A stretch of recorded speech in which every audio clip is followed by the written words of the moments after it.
Coordinador de estrategias sobre el alcohol, el poder del consumidor, Asociación Civil, y quien nos va a hablar sobre políticas públicas para el control del alcohol y el alcoholismo. El maestro Sabines es maestro en administración en sistemas de salud, colaboró en el DIF del Estado de México en apoyos al programa de desarrollo integral del adolescente, ha participado como ponente y docente en diversas instituciones académicas como la UNAM, el Politécnico Nacional y la Universidad Gestalt. Es coautor y coordinador de diversos libros, manuales y materiales didácticos en materia de adicciones y es custodio clase A en la Junta de Servicios Generales de Alcohólicos Anónimos. Entonces, bienvenido, Arturo. De verdad, qué gusto contar con tu colaboración. Muchas gracias, querida ¿Y nos Xochitl. compartes tu presentación? Claro que sí, muy agradecido. Una disculpa por la demora en la conexión. Salía de una reunión. Con gusto comparto mi pantalla. Me dicen ustedes, me confirman por favor si es que se ve. Claro.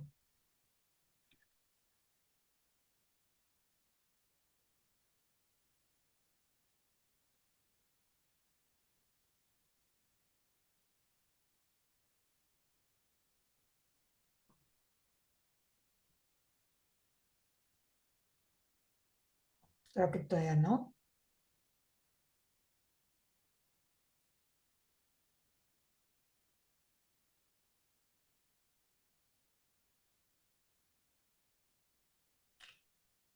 Yo estoy compartiendo, ¿se ve?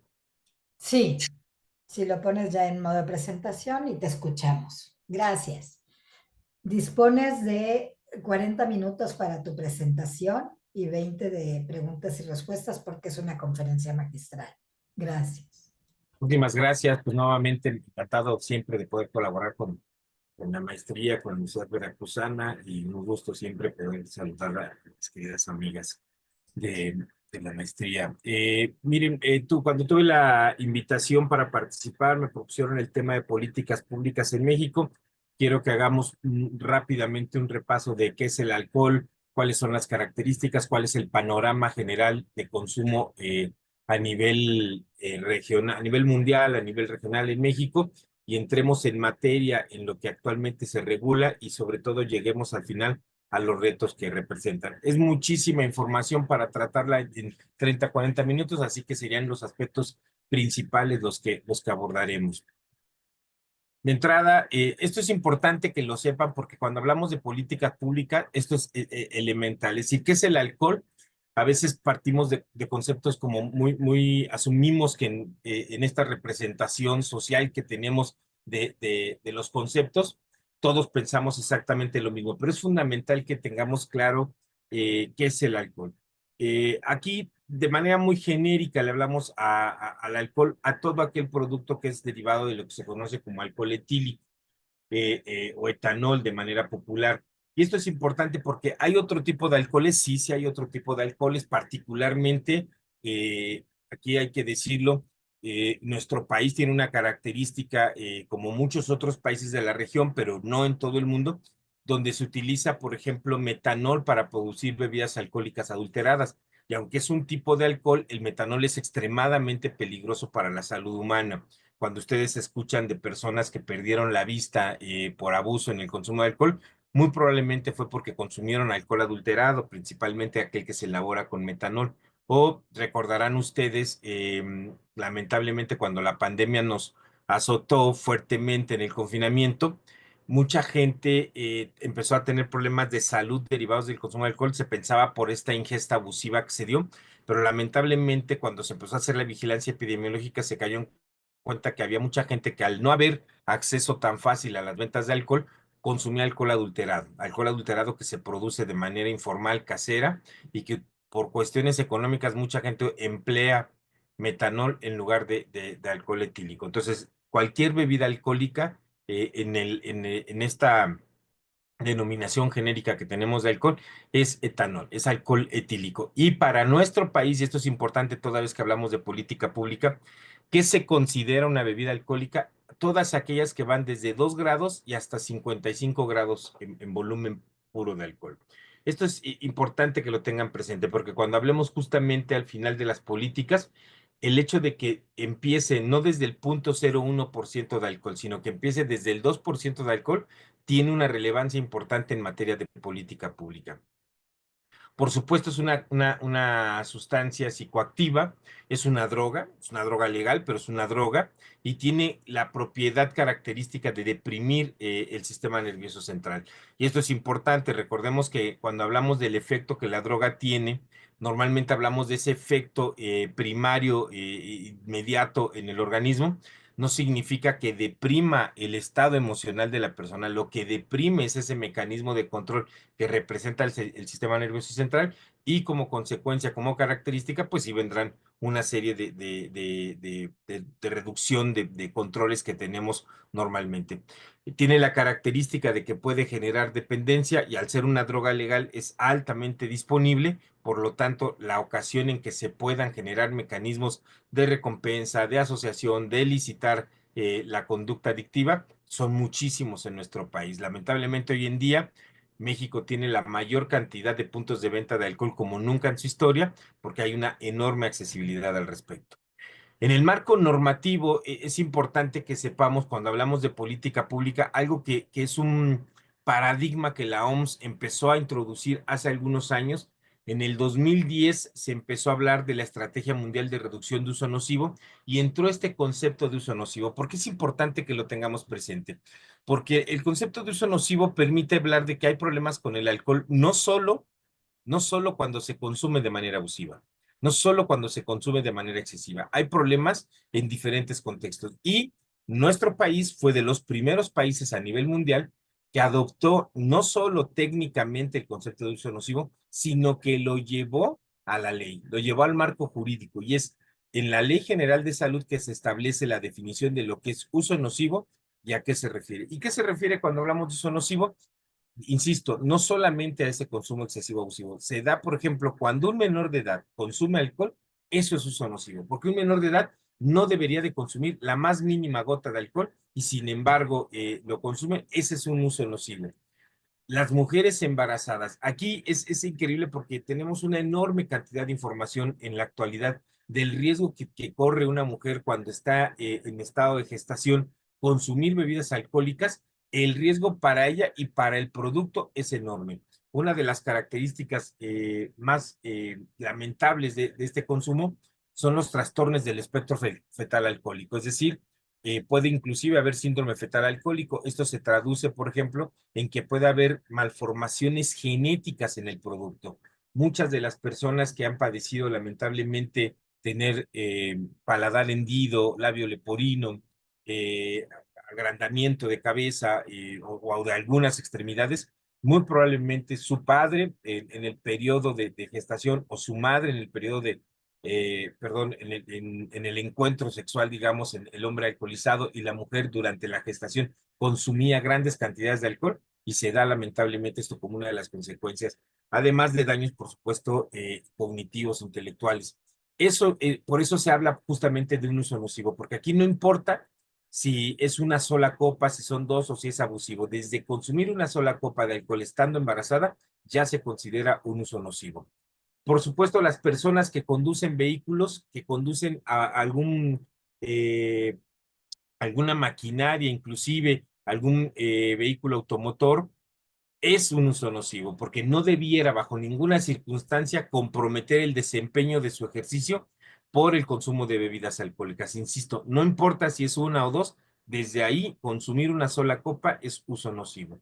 Por supuesto, personas que desempeñan tareas que requieren habilidades y destrezas específicas, pensemos muy claramente en cuestiones que tienen que tener la mayor concentración. Y el caso más claro, por ejemplo, un controlador aéreo, un anestesiólogo, una persona que tenga a su responsabilidad el cuidado de niños, de adultos mayores o de personas enfermas, no debieran consumir la más mínima copa de alcohol.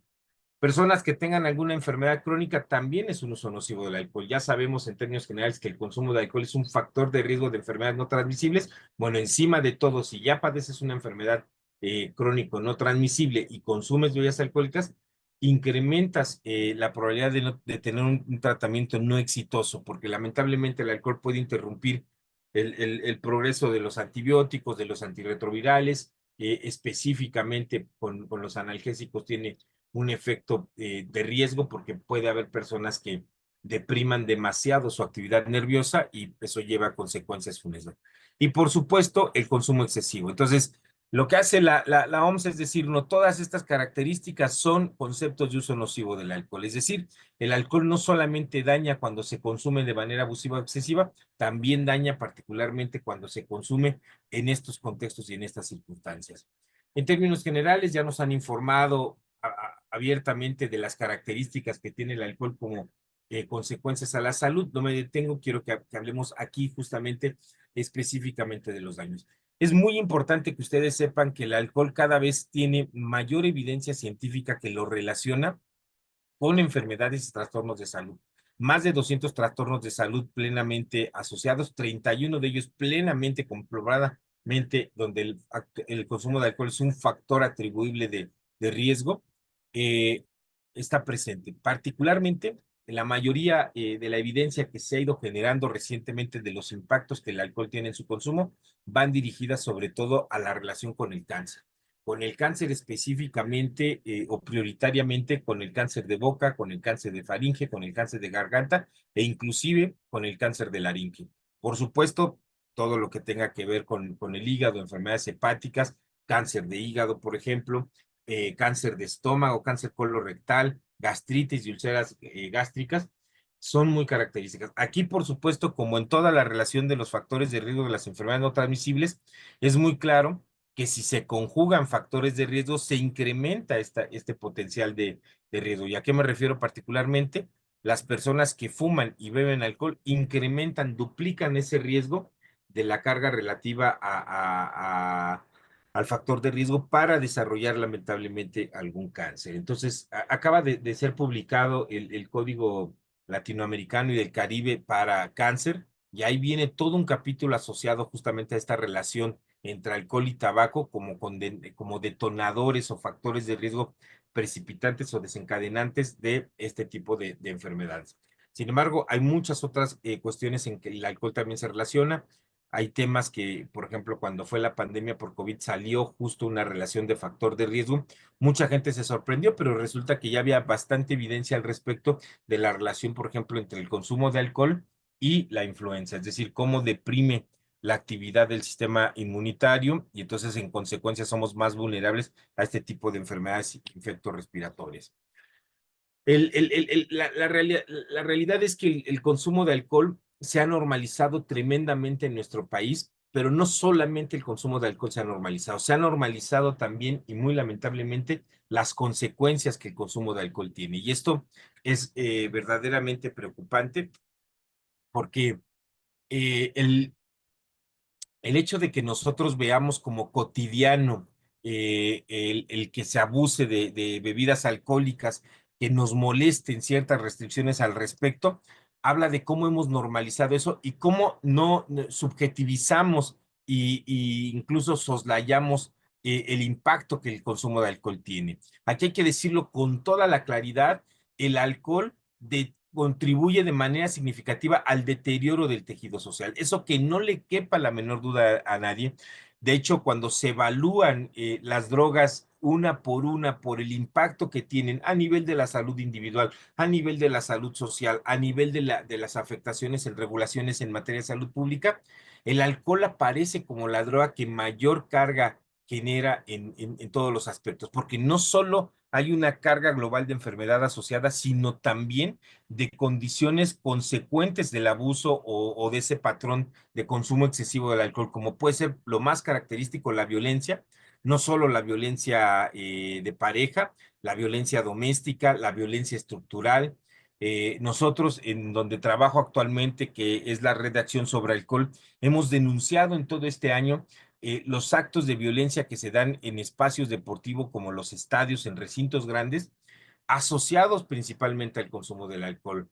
Cada fin de semana que hay un partido de liga de fútbol o de béisbol, hay el reporte de algún evento lamentable, de alguna gresca, de alguna riña, lamentablemente incluso de asesinatos al interior, en las inmediaciones, en las proximidades de estos recintos, y en donde el alcohol es un protagonista casi como un sine qua non de esa dinámica.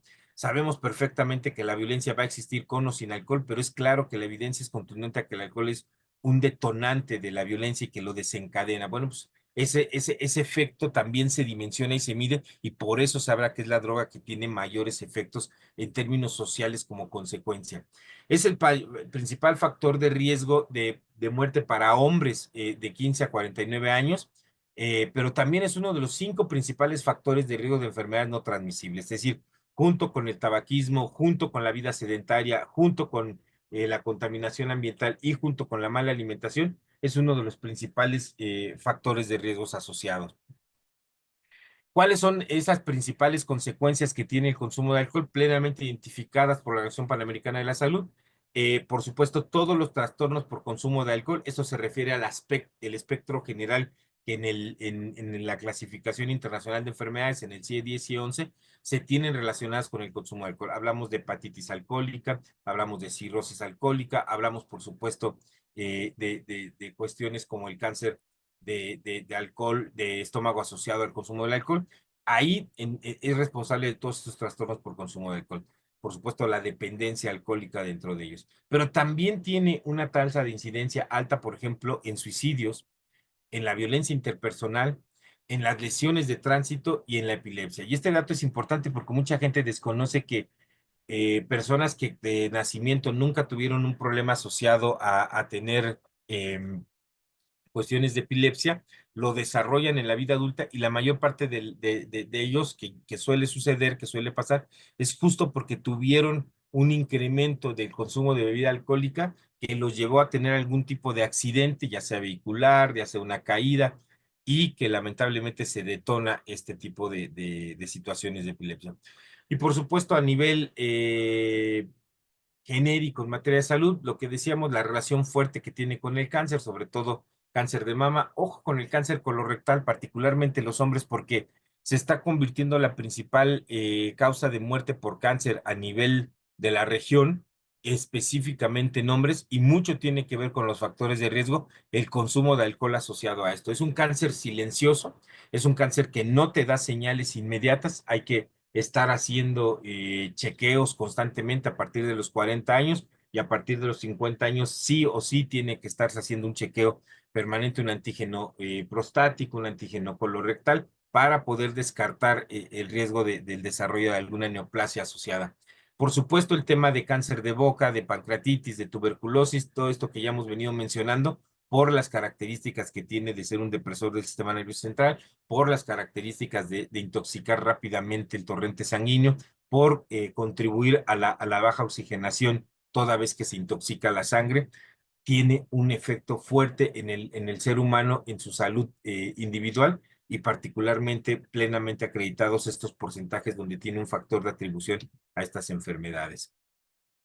¿Cuál es el panorama que tenemos de consumo a nivel global? De entrada hay que decirlo, hoy en día se tiene muy caracterizado que el alcohol ocasiona 2.6 millones de muertes cada año. Aquí hay que decirlo con todas las letras que son. Esto es muy probablemente un subregistro. Es decir, el impacto que el alcohol tiene muy probablemente sea mayor, porque hay muchas de las condiciones que genera que jamás son estimadas apropiadamente a la hora de los análisis de carga enfermedad y carga mortalidad. Y esto tiene que ver específicamente con este subregistro que se da de los fallecimientos, de las muertes ocasionadas, en donde nunca se reporta, por ejemplo, sí, a lo mejor murió en una condición de un accidente, a lo mejor murió el resultado de una riña, pero no se reporta que ya venía con un consumo elevado de alcohol, más allá de ser en ese momento el causante, es decir, con un patrón de abuso en el consumo de bebidas alcohólicas, pocas veces se reporta, y por lo tanto pocas veces se estima apropiadamente. Entonces, 2.6 millones de muertes cada año, muy probablemente más. Es factor causal, ya lo decíamos, de 200 enfermedades o lesiones. Esto es importante. En materia de salud pública, siempre que hablamos de adicciones, recordemos que las adicciones, antes que mortales, son discapacitantes. Es decir, quitan calidad de vida, nos restan años de vida saludable, y por tanto, uno de los indicadores que más se emplean son los años de vida saludables, la esperanza de vida saludable, pero también los años de vida ajustados por discapacidad. Es decir, ¿cuánto pierdo en esta calidad de vida? A lo mejor no pierdo la vida, pero sí no me doy cuenta que le resto calidad de vida porque enfermo o puedo tener inclusive alguna lesión que va a disminuir esa calidad de vida y por lo tanto se llaman años de vida ajustados por discapacidad. Bueno, a nivel global, el alcohol contribuye con el 5% de esa carga mundial de enfermedades y lesiones ajustados por discapacidad. Eso es importante que lo tengamos muy presente. Por supuesto que el alcohol también tiene una relación causal entre trastornos mentales y de comportamiento. Esto es fundamental porque muchas veces es casi que la paradoja del huevo y la gallina, de cuál fue primero, ¿no? Si fue primero el consumo de alcohol y después el trastorno mental, o fue primero el trastorno mental y después el consumo de alcohol. Hay una relación muy estrecha, lamentablemente para mal, el hecho de que gran cantidad de episodios de depresión que se dan en la comunidad que padece este tipo de trastorno están asociados al consumo del alcohol, o se agravan o empeoran o se deterioran más con el consumo del alcohol. Evidentemente, a la par de otro tipo de trastornos que también están presentes como la ansiedad. Durante la pandemia, por ejemplo, hubo mucha gente que de manera, eh, digamos, totalmente coloquial, informal, consumía alcohol como un mecanismo de controlar esa ansiedad o ese nerviosismo que tenía, pensando que le ayudaría, pues al ser un depresor del sistema nervioso central, pudiera tener ese efecto. Lamentablemente no es así. Lo que pasó fue, por el contrario, que se incrementaron los patrones de abuso, generando otro tipo de consecuencias a la postre. Su relación con las enfermedades infectocontagiosas, ya lo mencionamos, la tuberculosis, pero también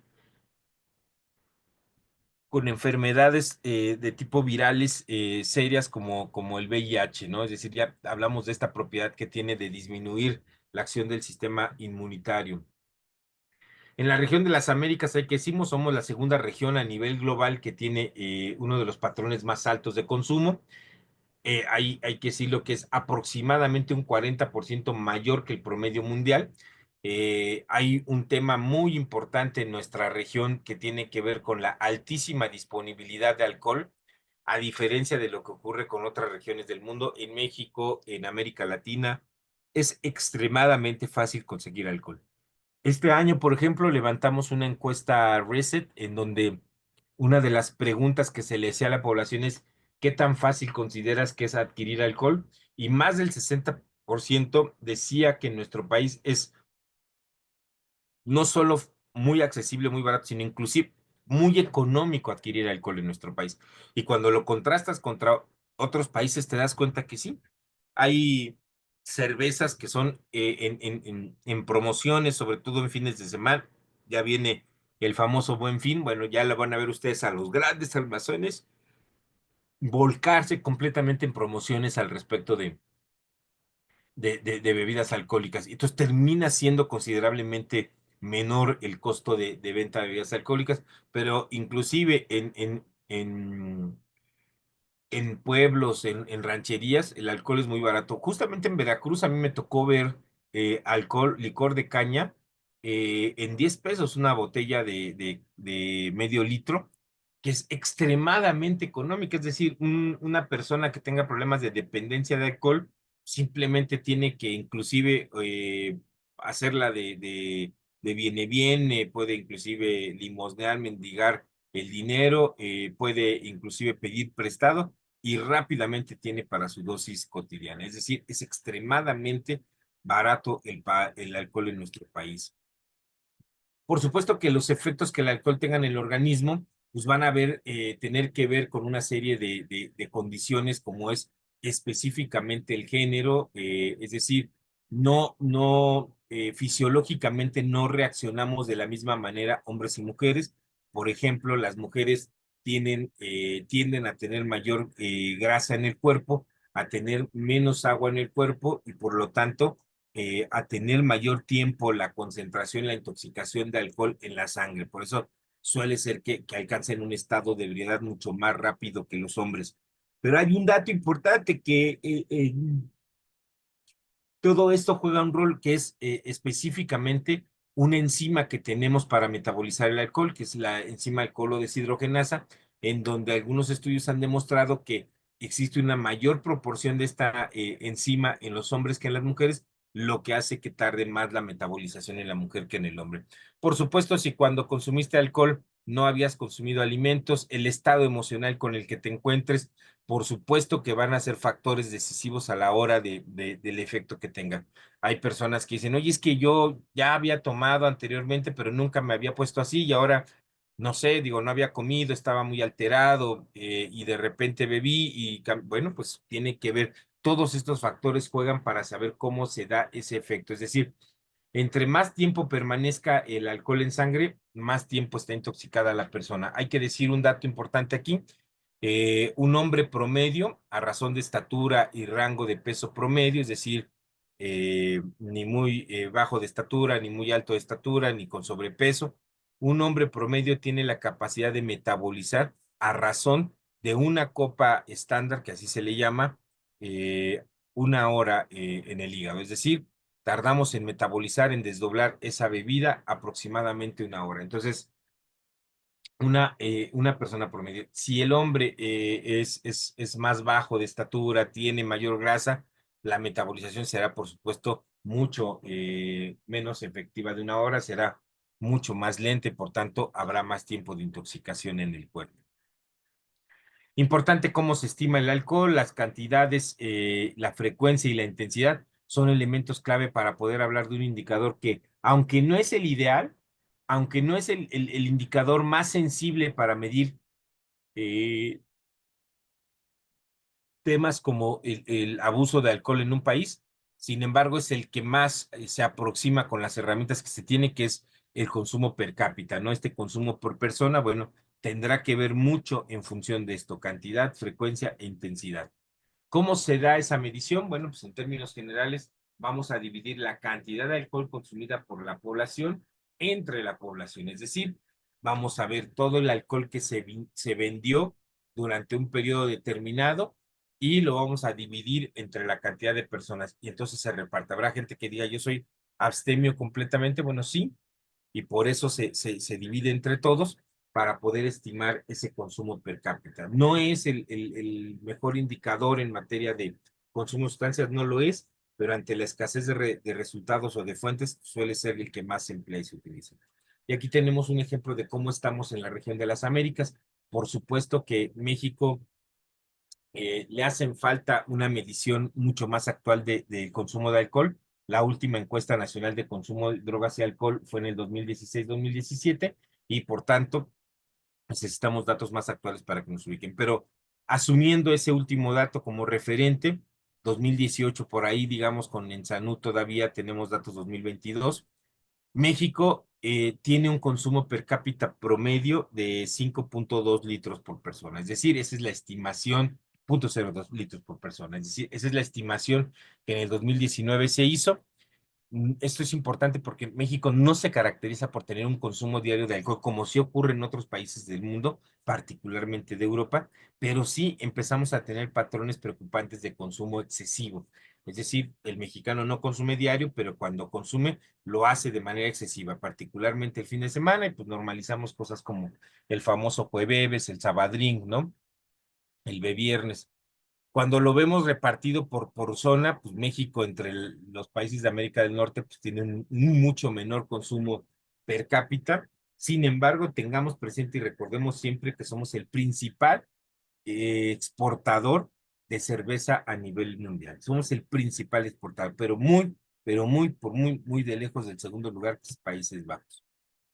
¿Cómo estamos en términos generales entonces cuando nos contrastamos a nivel mundial con la región de las Américas?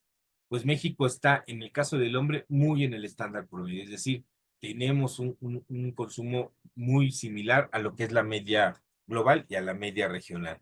En el caso de las mujeres, también es muy similar esa cercanía a la estimación global.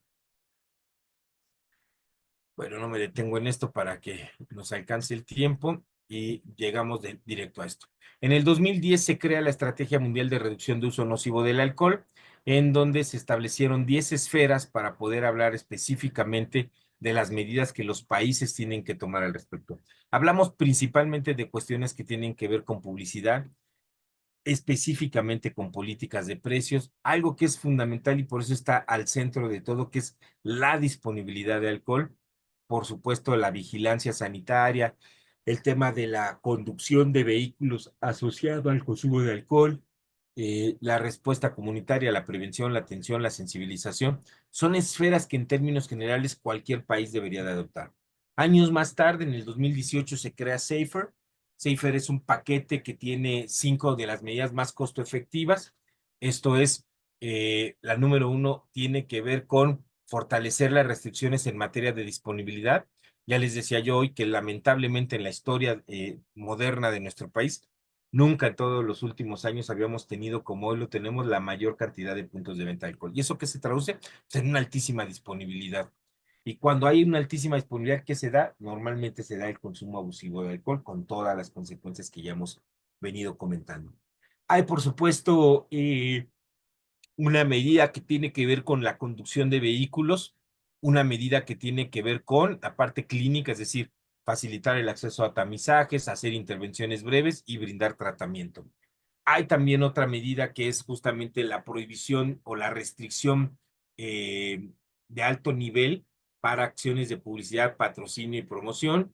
Y, por supuesto, incrementar los impuestos de las bebidas alcohólicas para tener una política de precios.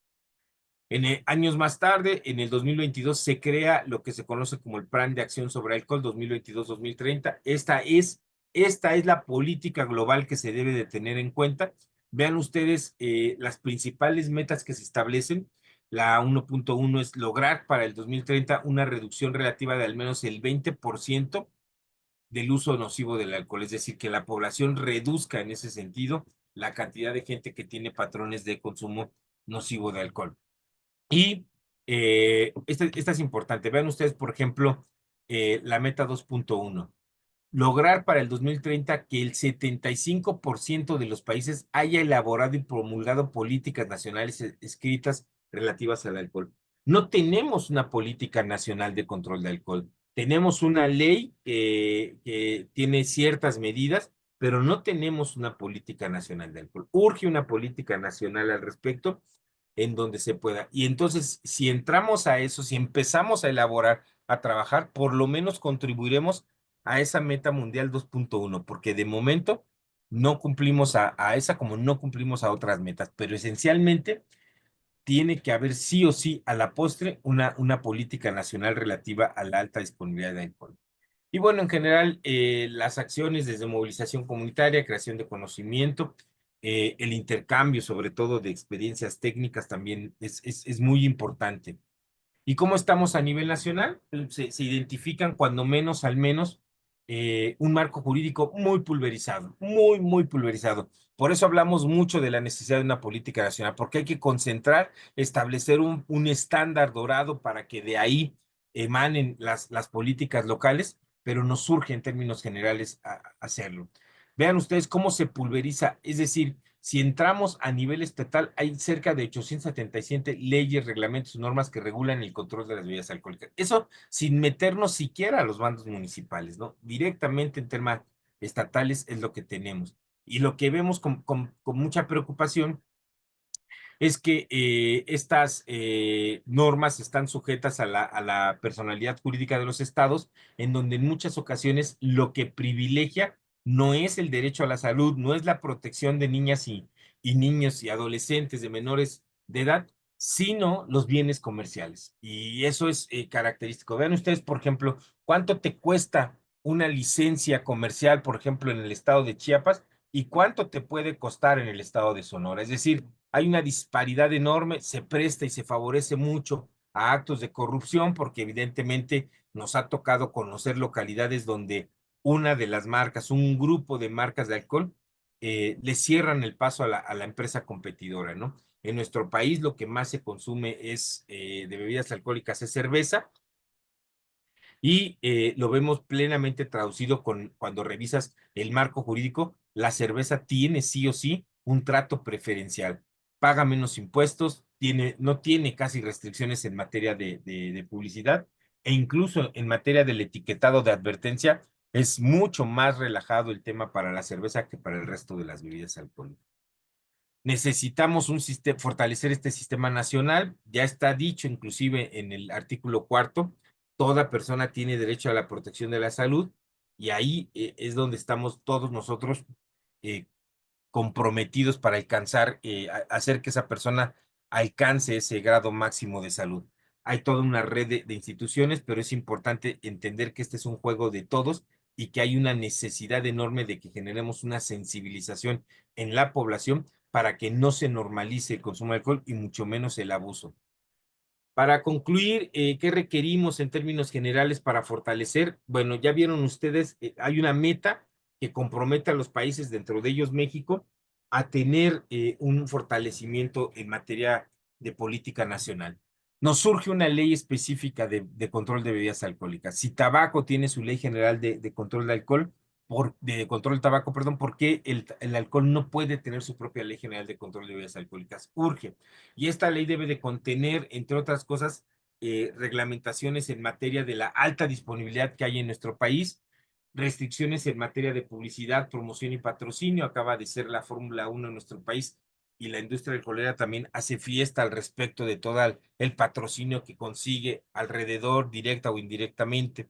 Establecer un punto de corte de alcoholimetría, si bien este ya es una medida que cada vez está más cercana porque en la Ley General de Movilidad ya se estableció un punto de corte, no ha logrado homologarse a nivel nacional. Estandarizar requisitos para la licencia para la venta de bebidas alcohólicas, crear un sistema nacional de información que permita tener permanentemente actualizados los indicadores al respecto.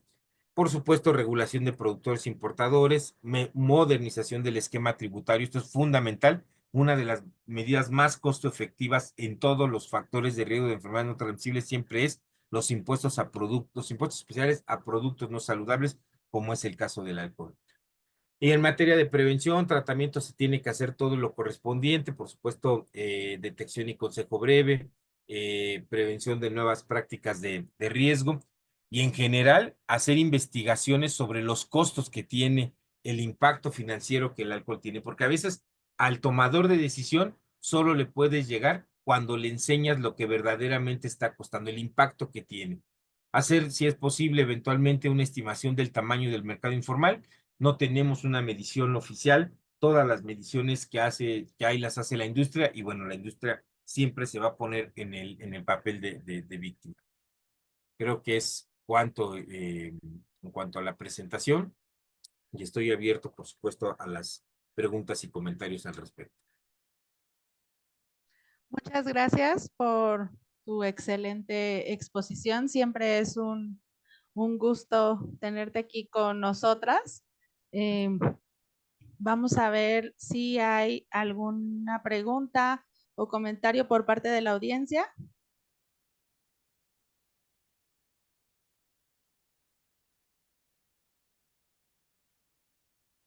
Hay muchas felicitaciones, eso sí, pero no sé si se va a animar alguien con alguna pregunta. En lo que se animan, decirles, miren, es indispensable todos aquellos que estudiamos en el campo de la salud, que tengamos una actitud crítica ante lo que ocurre. Quienes trabajan en el campo de las adicciones saben que podemos hablar siempre del riesgo que implican las drogas ilícitas como la cocaína, la marihuana, hoy en día tan fuertes los estimulantes de tipo anfetamínico, pero siempre sí o sí las drogas de inicio de la gran mayoría de las personas consumidores son alcohol y tabaco. Y hemos normalizado exageradamente el consumo de alcohol en nuestra sociedad. Hoy en día la disponibilidad es aberrante. En la Ciudad de México se ha tomado ya una medida para que los tianguis no se permita más la venta de alcohol y sin embargo esto parece que no ocurre a nivel nacional, porque cuando tú ves el tema, por ejemplo, de pueblos mágicos, pareciera que un sine qua non de ser un pueblo mágico es que se venda alcohol libremente. Y vemos las famosas gomichelas, los cantaritos, ahorita tan de moda los azulitos. Pareciera que es que ir al pueblo mágico tiene que ser la experiencia de ir a embriagarme exclusivamente, porque se vende en vía pública y eso lo hemos normalizado y no debería de ser. Este año, para quien tenga por ahí, haya visto la información, pero hubo un problema muy fuerte en Tepoztlán, Morelos, en la feria patronal de Tepoztlán, porque Tepoztlán es uno de los pueblitos más cercanos a la Ciudad de México, con un encanto extraordinario, y que un año consecutivo datan actos de violencia al interior del pueblo, porque hay una venta dicha por las propias autoridades, dicha por los propios habitantes de ahí, sacada en los medios de comunicación, indiscriminada de alcohol. Es decir, todos los pasillos de los tianguis, todos ahí, no un solo puesto por pasillo, es decir, muchos puestos. Y entonces lo que se da es un abuso en el consumo de bebidas alcohólicas y lamentablemente termina en el bajo control de impulsos que terminan en actos violentos. Entonces, no normalicemos ese tipo de conductas, no celebremos de repente porque eh, eh, la, la, logramos disminuir como el impacto que tiene. No, el alcohol es una droga y una droga que afecta directamente y es la que más deteriora el tejido social de la comunidad en general. Entonces, ojalá asumamos una actitud crítica para hacer esos llamados de atención, no solamente en materia de prevención y tratamiento, sino en la urgencia de exigir a las autoridades una mayor regulación de esa alta disponibilidad de alcohol. Claro, porque además justo en esos pueblos mágicos y sus distintas celebraciones, tal parece que hay no solo una permisividad, sino una promoción, ¿no? Del uso y del abuso. Incluso hace unos días comentábamos que en Jalapa hay algunos bares que si muestras tu credencial de universitario te dan promociones, ¿no? Entonces, son sí un llamado de alerta a las autoridades. Mira, hay una pregunta por acá que dice, ¿por qué no logramos que se establezca el control del alcohol en la legislación a nivel nacional? Esa es una extraordinaria reflexión y lo voy a decir así como tal, por la enorme interferencia de la industria alcoholera, por los enormes intereses económicos. Es así de claro. Cada que hay un intento de una regulación, por mínima que sea, brotan inmediatamente. Voy a poner un ejemplo que está además plenamente documentado. El año pasado, hace 2 años que me invitaron a participar presencialmente, justo hablaba de los determinantes comerciales y de este conflicto de interés ahí en la Universidad Veracruzana. Y un ejemplo muy claro, recordarán ustedes hace un par de años, poco más de un par de años, los lamentables sucesos que ocurrieron en el estadio Querétaro, en el Corregidora, donde digamos, barras o porras del equipo de Atlas y de Querétaro le generaron unos lamentables sucesos de violencia con imágenes que le dieron la vuelta al mundo.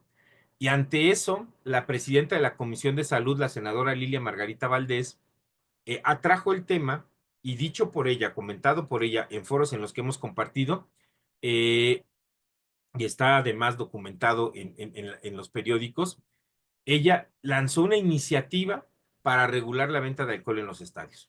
Es decir, ante esto dijo, algo de lo que podemos hacer es de entrada, tomemos el tema de la venta de alcohol en los estadios. ¿Qué pasó? 3 horitas después, al día siguiente, o sea, al día siguiente, tenía cabilderos de la industria alcoholera, sobre todo cervecera, pero tenía también de las televisoras, tenía también de las cámaras, ya saben, de Canirac, de Canacintra, que son voceros y representantes para decir que no, que por ahí no es, que el tema no es el alcohol, que esa es una responsabilidad del individuo, no tiene que ver con que yo te lo dé a manos llenas en el estadio, no, eso por ahí no va. Y nosotros haremos lo propio para que, para que haya un reglamento mucho más claro en materia de seguridad en los estadios. ¿Qué pasó? Bajaron la iniciativa, no prosperó la iniciativa.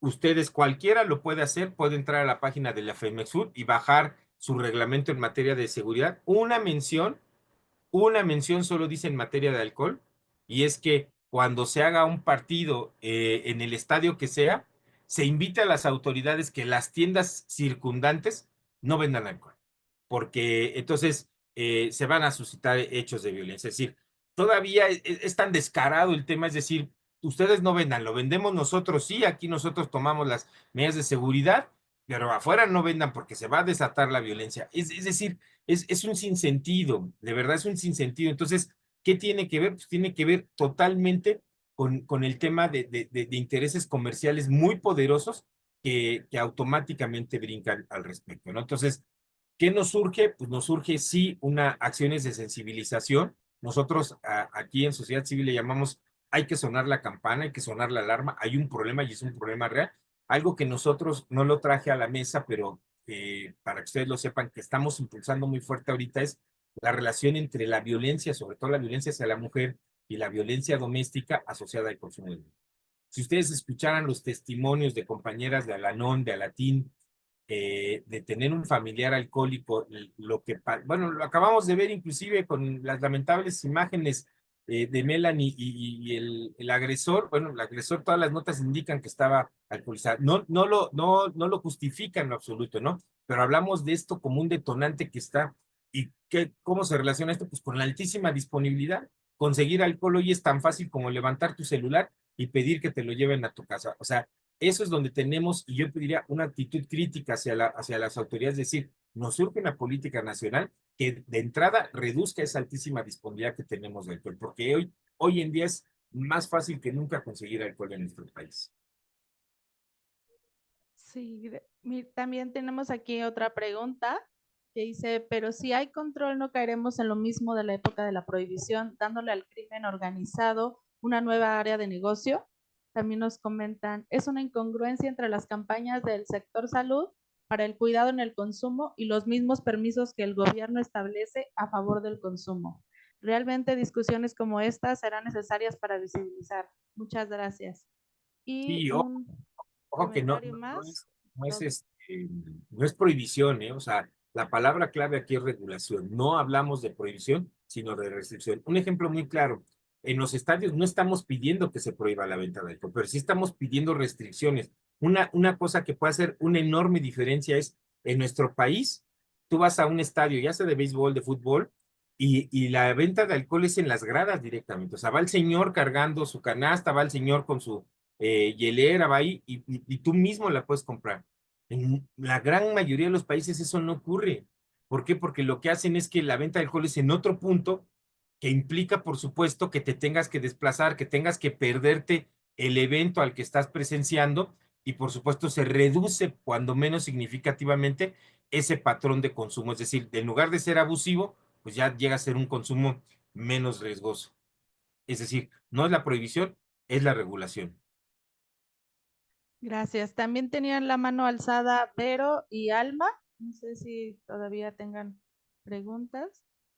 Más que una pregunta, era un comentario precisamente sobre lo que ya dijo el doctor, sobre que actualmente los adolescentes ya ni siquiera perciben al alcohol como una bebida o como una sustancia adictiva, sino que ya lo perciben como una bebida más, y igualmente pues con lo que ya han comentado, sino integrar como este término, este concepto de la percepción en las futuras investigaciones que se están realizando sobre cómo los adolescentes o los jóvenes perciben al alcohol, si realmente como una sustancia adictiva o como una bebida más, porque creo que ahí podría estar un punto clave para más que nada para programas preventivos. Sí, claro que sí, es fundamental, Verónica, ese punto de la percepción de lo que se tiene. Y tiene mucho que ver con esto, insisto, ya habrá oportunidad en otro momento hablar de determinantes comerciales, también cómo la industria lo acerca, ¿no? Vean ustedes, cuando hablamos de gomichelas, cuando hablamos de azulitos, cuando hablamos de micheladas, ¿qué es lo que se ha hecho ahí? Pues es endulzar el sabor de las bebidas alcohólicas para que sea menos agresivo, para que sea mucho más fácil que a un menor de edad le resulte agradable y por lo tanto se acerque. Cualquiera que haya probado cerveza alguna vez en su vida sabe que el primer contacto no es agradable, no es un sabor grato. Bueno, pues lo que hacemos es que se vuelva una buena experiencia para que puedas. Y ahí, además, se abre otra área de riesgo. Este año el ISSSTE sacó una alerta informativa por las altas temperaturas que tuvimos en nuestro país y que son bombas calóricas y que evidentemente, por ejemplo, el famoso azulito se hace con vodka y también con bebidas energizantes que le llaman. Ambos deshidratan de manera acelerada y por lo tanto hay un riesgo de golpe de calor. Y así nos podemos ir con otro tipo de consecuencias. Es decir, hay muchos temas a considerar a la hora de por qué se vuelven atractivas las bebidas a los jóvenes y como bien decía Verónica, lejos de verlo como un consumo riesgoso, es casi que solo es una bebida refrescante, ¿no? No, casi sin efectos colaterales, ¿no? Sí, en algunos también sistemas de monitoreo que hemos visto que los mismos usuarios de estos centros de tratamiento no visualizan al alcohol para empezar como una droga, ¿no? Identifican que sí su droga de impacto es otra, pero cuando reportan la droga de inicio y otra, no se daban cuenta que, o no lo hacen consciente que el alcohol es una droga en sí. Así es. Tenemos aquí más comentarios, sin embargo ya estamos con un poquito de tiempo apretado. Quisiera compartirte aquí la constancia que te haremos llegar, no sin antes volver a agradecer tu valioso apoyo. No sé si se ve ahí, aquí está. Entonces, pues muchas gracias. Gracias por tu tiempo. Aquí siguen las felicitaciones y estaremos en contacto. Muchas gracias. Al contrario, Pili, muchas gracias a ti, a Xochitl. Siempre es un gusto participar con ustedes. Viene un querido amigo, el maestro Alor, que también es un especialista en alcohol, aparte de un gran especialista en tabaco. Entonces, ahí también aprovechenlo, exprímanlo para que le saquen cualquier duda al respecto. Un fuerte abrazo a todas, todos. Deseo que seamos mucho más críticos frente a esta normalización del alcohol.